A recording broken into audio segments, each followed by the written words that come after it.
Wir sind hier auf dem Distretto Ruote Piccole, auf der Motorbike Expo.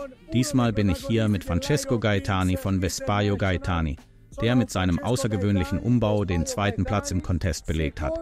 Ein echtes Meisterwerk auf 2 Rädern mit viel Liebe zum Detail, kreativen Ideen und handwerklicher Perfektion. Wie ist deine Leidenschaft entstanden und wie hat deine Tätigkeit begonnen? Nun, das ist hauptsächlich aus der Notwendigkeit entstanden, etwas zu tun. Die einzigen Dinge, die ich wirklich konnte, waren Vespas zu reparieren. Zuerst meine eigene, dann die meiner Freunde.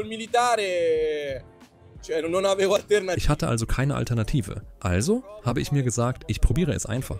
Damals waren Vespas in einer Phase, in der vor allem Automatik-Scooter angesagt waren. Ein regelrechter Boom. Ich habe mein Geschäft im Jahr 1998 eröffnet. Genau deshalb trägt die Vespa die Zahl von damals, als kleine Anspielung auf diese Zeit. Wir haben es geschafft, einen Ruf zu erschaffen, die heute auf internationaler Ebene anerkannt ist. Eine echte Institution. Das Besondere an diesem Fahrzeug, das wir bereits in Rom gesehen haben und das dort triumphiert hat, ist, dass es vollständig aus Aluminiumblech von Grund auf gefertigt wurde.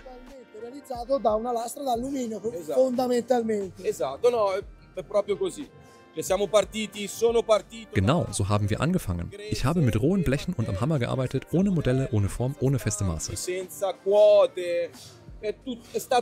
Das war die größte Herausforderung, nicht die Form des Metalls selbst, sondern die richtigen Proportionen zu finden. Genau das hat am meisten Zeit in Anspruch genommen.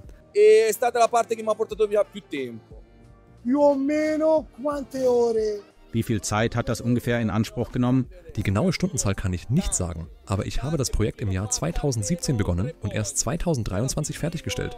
Ich habe praktisch jeden Samstag daran gearbeitet, von morgens bis abends. Der Name ist Supersport 125, inspiriert von den Rennvespas der 1940er Jahre. Ja, die Idee stammt von einem Foto aus der Rennabteilung. Ich habe mich in die Nummer 9 verliebt. Von diesem Bild habe ich die Frontpartie und das umschließende Schutzblech übernommen. Das Heck war nicht zu sehen, da das Foto nur die Vorderseite zeigte. Also habe ich es mir vorgestellt. Um eine harmonische Proportion zum sichtbaren vorderen Teil zu schaffen, habe ich das Heck nach meinen eigenen Vorstellungen entworfen. Auf dem vorderen Kotflügel haben viele Fahrer des Piaggio-Rennteams unterschrieben, die damals noch lebten. Giuseppe ist inzwischen verstorben.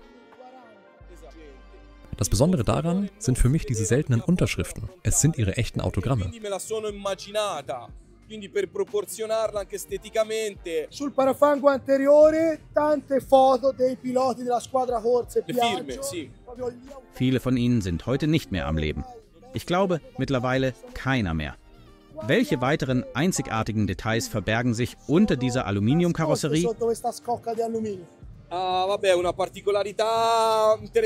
Ein besonders interessantes Detail ist meiner Meinung nach die hintere Federung. Ich habe mich dabei von einer Blattfeder inspirieren lassen. Von der 98 Sport, die diese kleine Blattfeder unter der Schwinge hatte, habe ich die Idee übernommen und das Prinzip ins Innere des Rahmens integriert.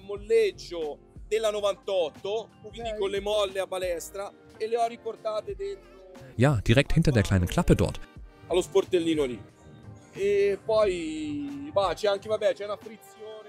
Und dann gibt es noch etwas Besonderes. Vorne gibt es eine Schwinge, die ebenfalls vom Originalmodell inspiriert ist. Sie hat eine integrierte Dämpfung, die versteckt im Kotflügel sitzt. Auch dieses Teil wurde komplett von Hand gefertigt. Der Auspuff, ein echtes Meisterwerk, handgefertigt von Duccio. Mit präzisen Berechnungen und sorgfältiger Entwicklung. Das wurde nicht einfach nur so gemacht. Der Auspuff wurde speziell für genau diesen Motor entwickelt.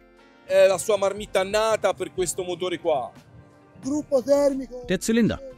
Du hast mir in Rom erzählt, dass es ein echtes Einzelstück ist. Genau, ein echtes Einzelstück, gefertigt von Bollag. Eigentlich sollten weitere Entwicklungen folgen, um eine Serie von 150 Stück zu produzieren. Aber es blieb im Prototypenstadium. Tatsächlich sitzt dieser Motor auf einem GS-Gehäuse. Er ist ein 125er mit 4 Stehbolzen. Deshalb mussten wir eine spezielle Kurbelwelle, eine maßgeschneiderte Pleuelstange und ein spezifisches Getriebe anfertigen. Es war ein echtes Projekt für sich. Und was ist mit der Kraftstoffversorgung? Der Vergaser ist ein originaler S23, passend zur damaligen Zeit. Und dann hast du mir in Rom noch erzählt, dass auch der Lenker speziell ist. Sind das alles Bauteile, die du selbst angefertigt hast? Ja, alles. Die Vespa wurde komplett neu aufgebaut. Sogar die Felgen wurden aus dem Vollen gefräst. Die Gabel aus einem Rohr gebogen, der Lenker ebenfalls. Jede einzelne Metallplatte wurde von Hand geformt und gehämmert. Alles von Hand. Damals hatte ich keine speziellen Maschinen oder Werkzeuge. Einfach mit einem Hammer auf einem Holzblock und einem Sandsack gearbeitet. Ganz nach alter Handwerkskunst. Ja, genauso habe ich es gemacht. Ragazzi, Vespaio Gaetani ist eine Werkstatt, die ihr euch unbedingt anschauen solltet.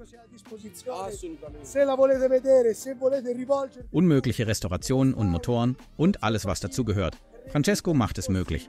Danke dir, Francesco. Das ist wirklich spektakulär. Ein echtes Einzelstück.